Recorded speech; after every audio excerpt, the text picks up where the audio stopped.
Halo teman-teman, David dari Youth and Travels di sini.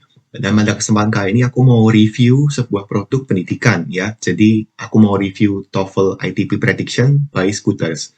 Jadi waktu itu aku lagi scrolling Instagram dan aku dapat iklannya, lagi ada diskon harga.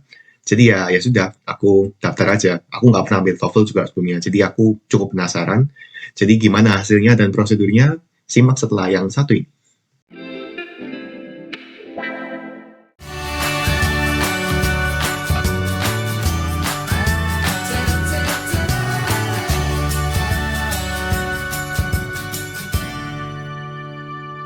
Ya, jadi begitulah. Terkadang Instagram memang bisa ngasih kita rekomendasi yang cukup nyeleneh ya. Waktu itu memang aku sedang browsing beberapa alternatif untuk kursus bahasa sih. Tepatnya bahasa asing. Karena selama WFH ini aku ada ketertarikan lebih untuk belajar bahasa asing. Mungkin bahasa Jerman, bahasa Prancis, Mandarin, dan kawan-kawan. Jadi aku browsing mencari kursus bahasa yang mungkin murah. Dan aku memang sempat browsing page-nya Scooter sih. Karena mereka juga menawarkan beberapa jenis pembelajaran bahasa. Cukup banyak dan rentang harganya juga bervariasi. Nah, ya dengan segala macam kekuatan algoritma itu, Instagram merekomendasikan ke aku suatu iklan yang menyatakan mereka sedang mengadakan diskon TOEFL ITP Prediction Test. Kurang lebih harganya 39.000 harga kotor ya. Harga bersihnya kurang lebih 46.000 sesuatu, tapi itu masih sangat murah sekali. Kita juga dapat sertifikat soalnya. Ya sudah, tunggu apa lagi? Ya, aku nggak makan waktu banyak sih, aku langsung register, bayar. Ya, let's see, kita akan dapat apa aja. Dan tidak lama setelah aku bayar, aku dapat konfirmasi dan aku mendapatkan sebuah email. Di email itu dinyatakan bahwa aku mendapatkan sebuah link untuk mendaftar dan aku mendapatkan sebuah kode khusus, kode unik, di mana aku bisa mendaftarkan diriku ke website itu. Kemudian aku tinggal memasukkan saja kode unik itu dan ya, aku bisa mengikuti tesnya. Nah, tesnya ini bisa berlangsung untuk satu kode unik itu berlangsung maksimal 14 hari. Jadi kalian mau melakukan tes itu kapan saja, selama belum lewat 14 hari itu masih nggak apa-apa.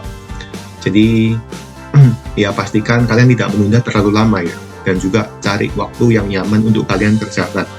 Karena juga tes ini tuh harus diselesaikan dalam satu kali tes, jadi nggak boleh ada delay, nggak boleh ada pause, dan tesnya juga nggak bisa diulangi.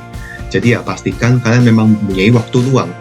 Sekira-kiranya kalau misalkan dari semua durasi tes tadi 140 menit. Kurang lebih ada 50 pertanyaan untuk listening, yaitu 35 menit kurang lebih. Kemudian ada pertanyaan tentang structure, yaitu error analysis, grammatical errors, and things. Kemudian ada pertanyaan reading. Error analysis ini 40 soal, dan yang reading ini kalau nggak salah sekitar 50 soal. Hampir 1 jam. Ya, pokoknya totalnya 140 menit. Nanti kalian akan langsung mendapatkan hasilnya dan dapat sertifikatnya saat itu juga.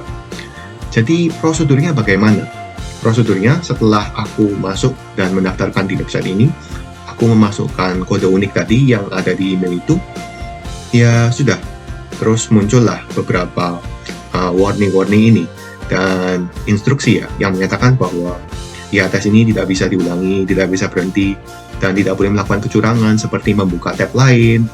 Jadi di Google Chrome kan juga bisa membuka tab lain kan, yaitu adalah tindakan yang tidak diperkenankan. Dan kalau misalkan mereka mendeteksi kecurangan, maka jawaban kalian itu akan dihapus semuanya. Ya, aku kurang tahu ya apakah harus diisi ulang atau ya kalian didiskualifikasi. Jadi ya yang penting aku nggak coba. Kita dikasih kesempatan untuk mengetes audionya. Jadi ada kalibrasi audio, apakah audionya bisa didengar dengan baik untuk sesi listening. Setelah semuanya oke, ada tes jaringan. Kalau misalnya jaringan kalian sudah oke, ya kalian bisa langsung melanjutkan ke ujiannya. Untuk platformnya sendiri cukup ya komprehensif ya, dan aku lihat nih memang sangat mudah untuk mengaksesnya. Jadi ya nggak ribet lah untuk pengguna awam. Kalau misalnya aku boleh kasih feedback buat Scooter sih, mungkin lebih baik ya kalau misalkan memang pertanyaannya tuh dikasih di atasnya pilihan jawaban itu. Jadi memang pertanyaannya ini berupa multiple questions ya teman-teman. Tapi multiple questions-nya ini hanya berupa pilihannya saja. Nah, terkadang di listening ini itu ada satu bacaan atau satu dialog yang mereka mengucapkan agak panjang nih, bla bla bla bla bla bla bla. Itu tuh mereka juga bilang, this passage is for question number 35 to 38, misalnya gitu. Lah ini buat 35, 36, 37, 38. Ini buat 4 soal. Ini buat 4 soal ya teman-teman. Jadi dialog tadi buat 4 soal. Tapi kita nggak tahu konteks pertanyaannya ini apa. Kita nggak tahu apa yang harus diperhatikan dari bacaannya. Jadi gimana ya? Jadi ya, waktu aku mengerjakan tadi, aku melihat pilihannya, aku meraba-raba. Dari pilihan jawaban yang kayak gini, ya kira-kira dia tanya kayak gini lah. Ya aku bisa jawab ini mungkin. Ya sudah, terus sebelum ada instruksi untuk ya balik page-nya, ya aku sudah balik page duluan. Karena aku mau tahu pertanyaan berikutnya tuh apa. Apakah aku bisa memperhatikan suatu petunjuk khusus? Nggak ada soalnya question-nya itu. Mungkin kalau misalkan ada, setelah kita selesai menjawab pertanyaan pertama tadi, kita bisa langsung move on ke pertanyaan kedua. Ya, ini sedikit membingungkan sih. Jadi kalau misalnya ada bacaan yang cukup panjang untuk 3, 4, 5 nomor bahkan, ya terpaksa ya kalian harus sedikit mengandalkan ingatan kalian untuk itu. Oke. Tapi no problem. Di sini aku mendapatkan skor kurang lebih 46 dari 50. Jadi aku salah 4 ya. Not bad, not bad. Diselesaikan dalam waktu 35 menit. Jadi tidak ada opsi untuk mempercepat ini sama sekali. Oke. Kemudian kita berlanjut ke sesi kedua, yaitu structure analysis. Jadi error analysis, grammatical errors, dan kawan-kawannya. Jadi di sini mereka memberikan kita soal. Ini tuh tipenya mendeteksi di bagian mana yang salah. 15 soal pertama ini lebih kayak fill in blanks gitu loh. Jadi ada sebuah bacaan, ada sebuah kalimat, dan di kalimat itu ada satu kata yang digarisbawahi kosong, dan kan harus memilih dari pilihan ganda itu kata mana yang paling sesuai konteksnya dengan kalimat itu. Ini cukup straightforward sih, jadi kan tinggal pilih aja kata yang menurut kalian sesuai dari tenses dan dari esensi dari kalimat itu. Kemudian soal nomor 16-40 itu kurang lebih tentang grammatical error, di mana dalam satu kalimat mereka menggarisbawahi 4 kata yang berbeda, dan kalian harus memilih satu kata yang kurang sesuai di kalimat itu. Ya, so far kurang lebih seperti ini. Aku mendapatkan jawaban benar 36 dari 40. Menurut aku juga not bad. Ya, aku juga ada beberapa jawaban yang kurang yakin sih di grammatical error ini. Nah, sesi yang terakhir adalah sesi reading.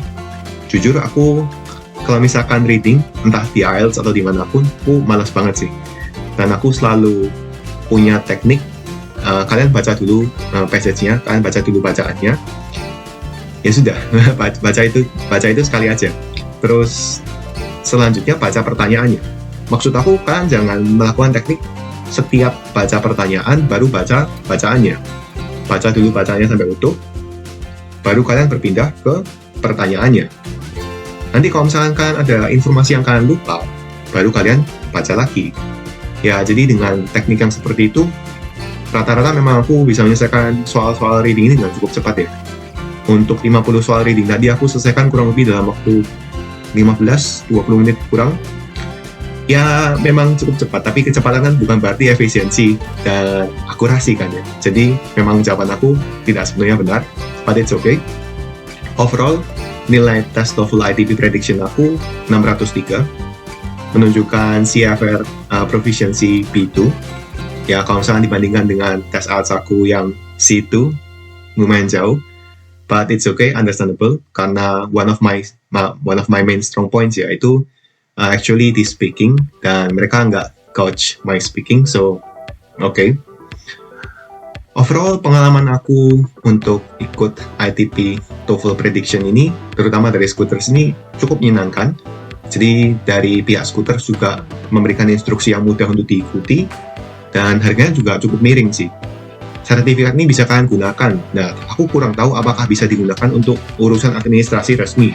Misalkan untuk pendaftaran beasiswa. Kok kelihatannya untuk pendaftaran beasiswa internasional tuh masih belum bisa. Tapi mungkin untuk pendaftaran beasiswa dalam negeri mungkin masih bisa dipertimbangkan. Dan untuk melamar pekerjaan kelihatannya juga masih bisa. Jadi intinya hanya dengan 39.000 ya ini sebuah investasi yang ya cukup baik sih menurut aku. Ya, terima kasih dari tim Scooters. Jadi ini dari sponsori ya. Aku bayar dengan uangku sendiri. Tapi buat kalian yang mau coba, bisa langsung aja hubungi CS-nya sendiri dan kunjungi websitenya. Mereka punya banyak program-program lainnya yang bisa kalian tengok. Ya, jadi kalau misalnya kalian mau aku review produk pendidikan seperti ini lagi, kalian bisa tinggalin komentar di bawah. Nanti aku akan coba ya sebisa aku untuk review produk itu. Dan semoga kalian lancar dalam persiapkan tes bahasa Inggris kalian dan dapatkan nilai yang kalian inginkan. And thank you for watching and see you on the next video. Semoga review ini berguna. Goodbye.